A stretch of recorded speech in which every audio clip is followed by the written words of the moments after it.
What I'm about to tell you will probably make some English teachers very angry. But I don't care. Because after working with thousands of English learners, after seeing the same struggles over and over again, and after discovering what actually works, I can no longer stay silent about the lies you've been told.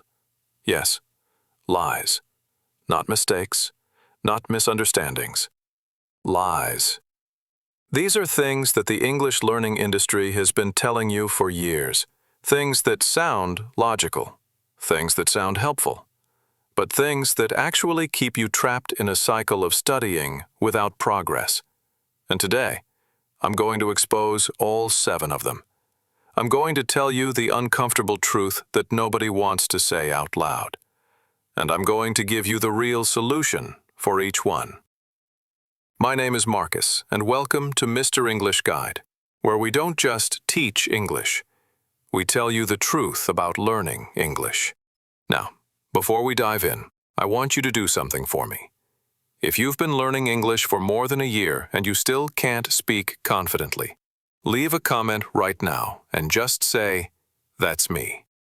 Because what I'm about to share is specifically for you. This episode will change everything you think you know about learning English. And if you're new here, hit that subscribe button right now. Because we're building a community of truth seekers. People who are tired of fake advice and ready for real results. All right, let's get into it. Let's expose these lies one by one. Lie number 1. You need to learn grammar first before you can speak English. This is probably the biggest, most damaging lie in the entire English learning world. And it's everywhere. Your teachers told you this. Your textbooks are built on this idea. Every traditional course starts with grammar. They tell you, first you need to understand present simple, present continuous, past tense, future tense, conditionals, passive voice, and on and on and on.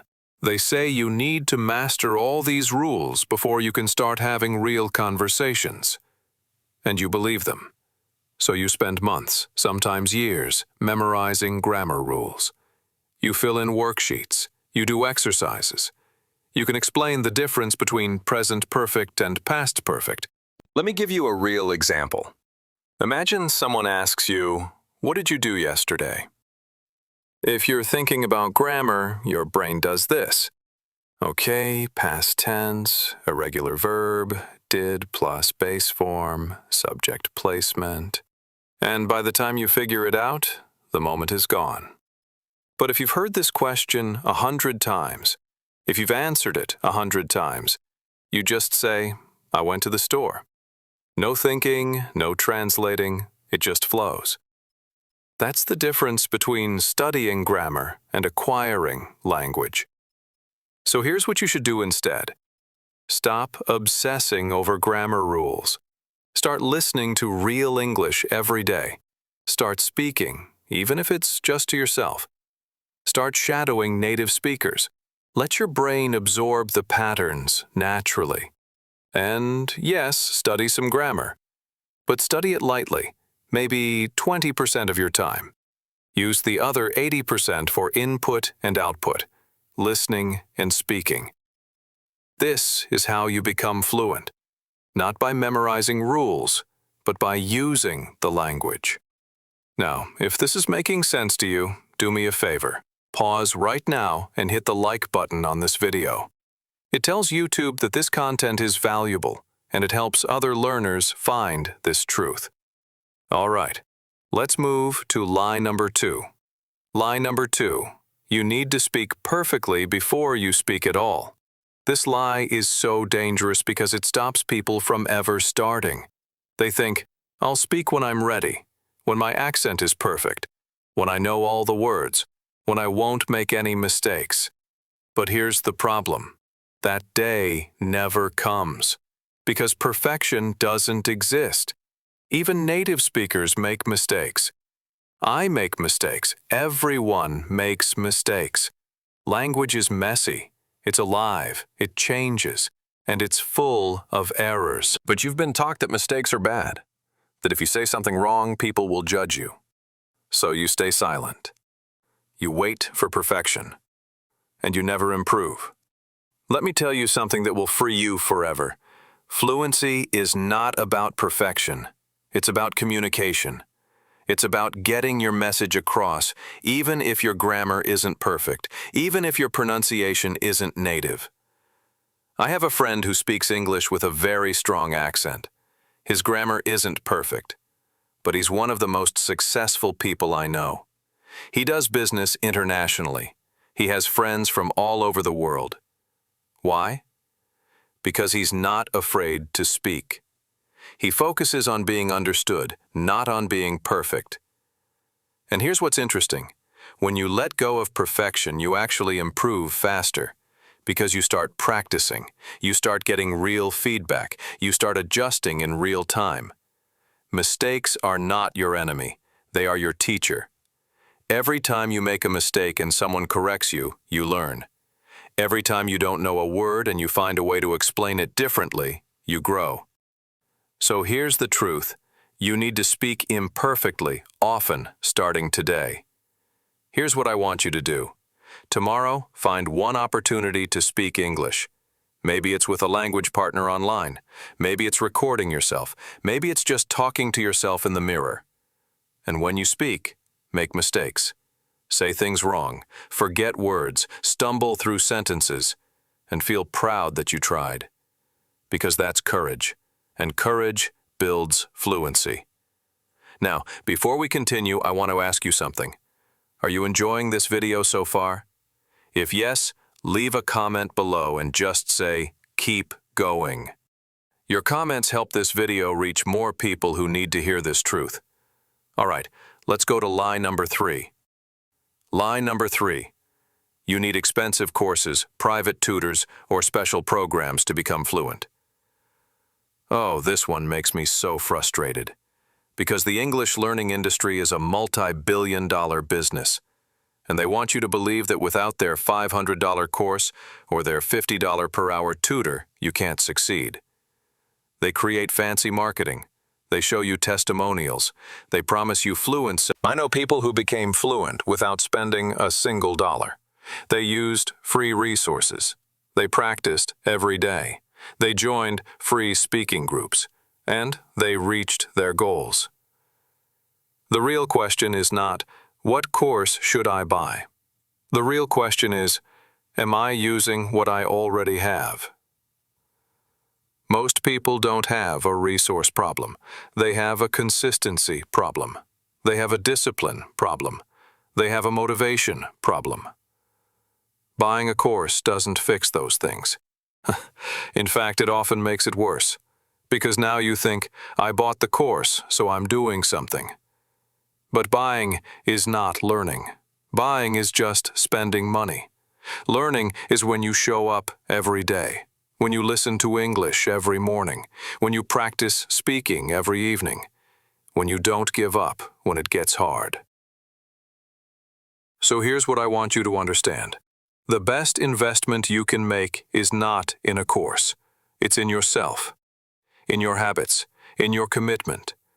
Take the free resources that exist, create a simple daily routine, and stick to it for 6 months.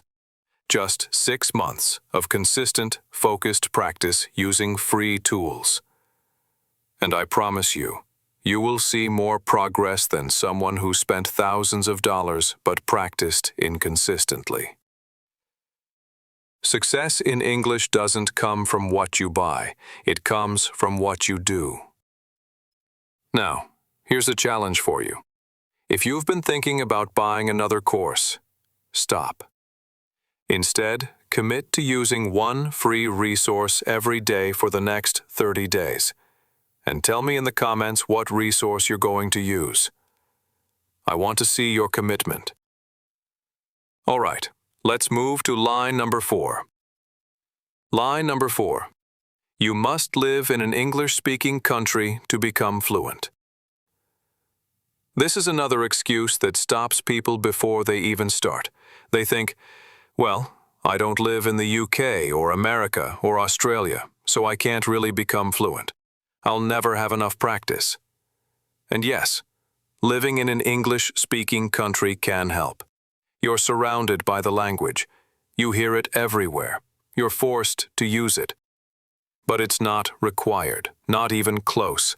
In fact, watch your favorite shows in English. Listen to English podcasts while you commute. Follow English-speaking YouTubers. Join English-speaking online communities. Read English books. Write your diary in English. Think in English. And here's the most powerful one. Find online speaking partners. There are apps and websites where you can practice speaking with people from around the world for free every single day. So even if you live in a place where nobody speaks English, you can still practice speaking every day. This is what I call digital immersion. And it works. It absolutely works. I've seen students in remote villages become fluent because they use technology to bring English into their daily lives. You don't need a plane ticket. You don't need a visa. You just need intention and creativity. So, here's your action step.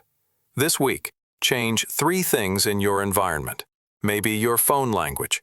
Maybe your YouTube homepage. Maybe the podcast you listen to during breakfast. Bring English into your daily life, and your daily life will teach you English. And if you're doing this, if you're creating your own English environment, comment below and say, "I'm building my immersion." Let's inspire each other. Let's talk about lie number 5. Lie number 5. You're too old to learn English. This one breaks my heart, because I hear it all the time. People say, "I'm 30, it's too late. I'm 40, my brain doesn't work like it used to. I'm 50, I should have learned when I was young." And I want to tell you with absolute certainty that this is completely false. Age is not the problem. Your belief about age is the problem.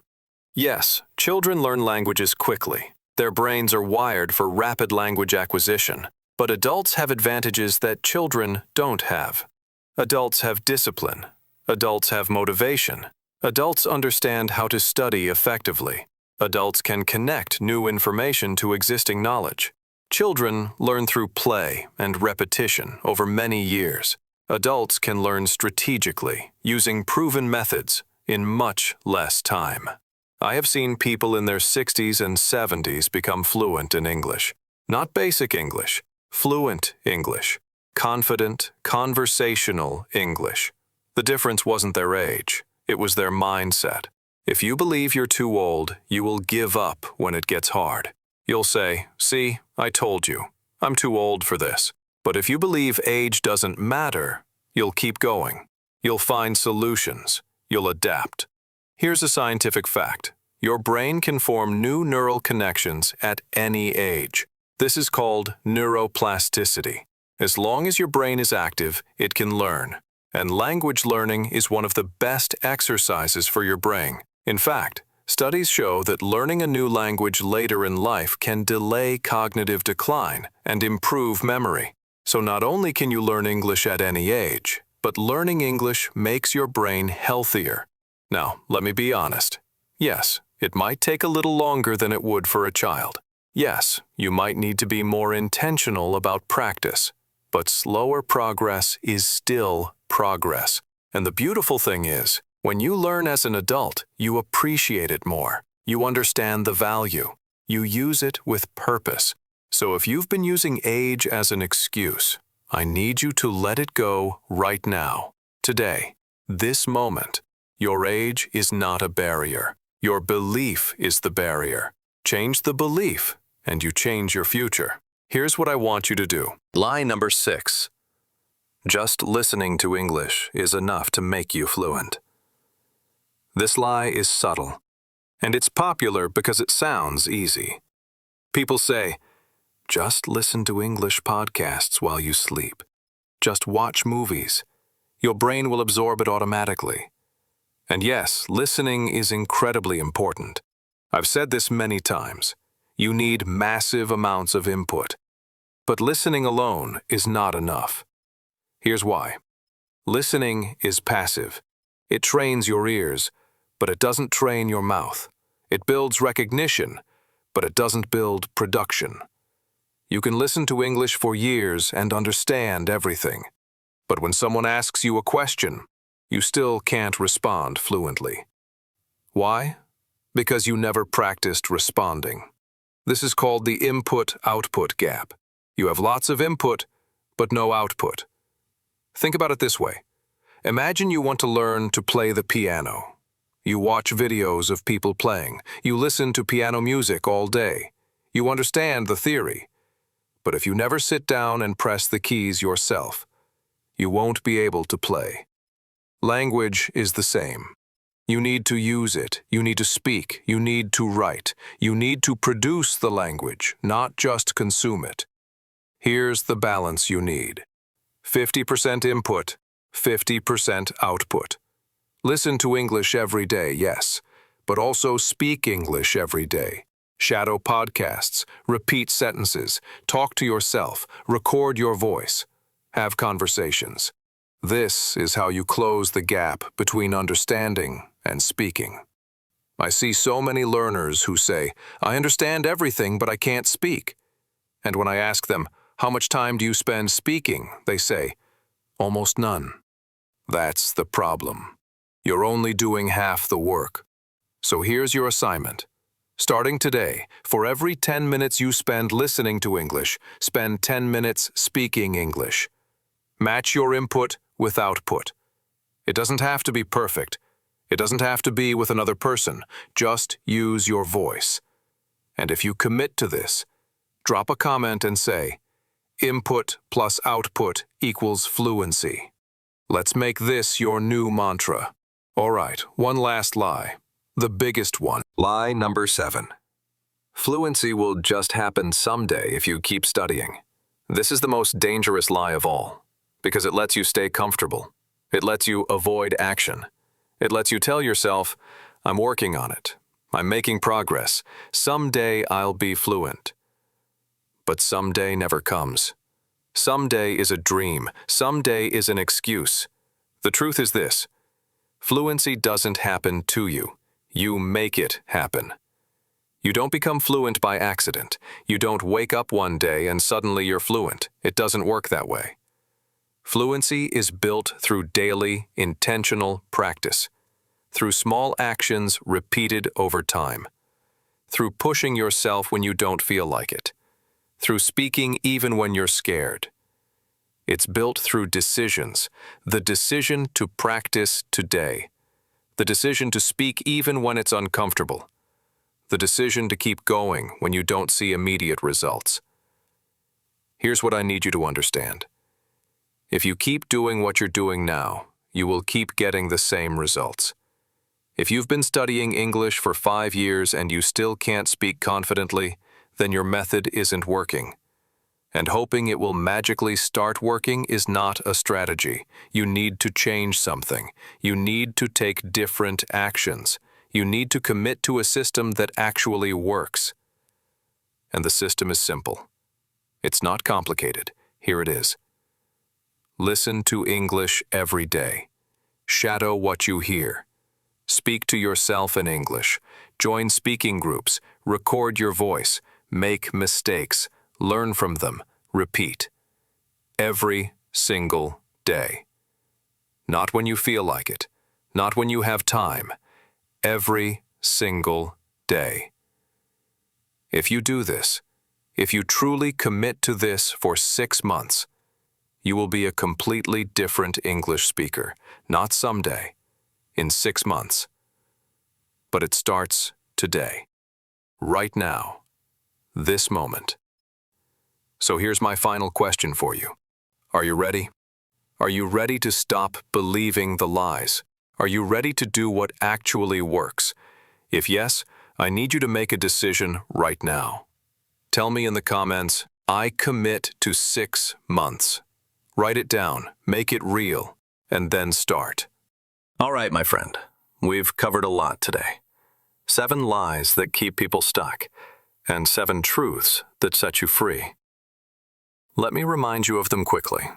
Lie 1. You need grammar first. Truth. Speak first. Study grammar later. Lie 2.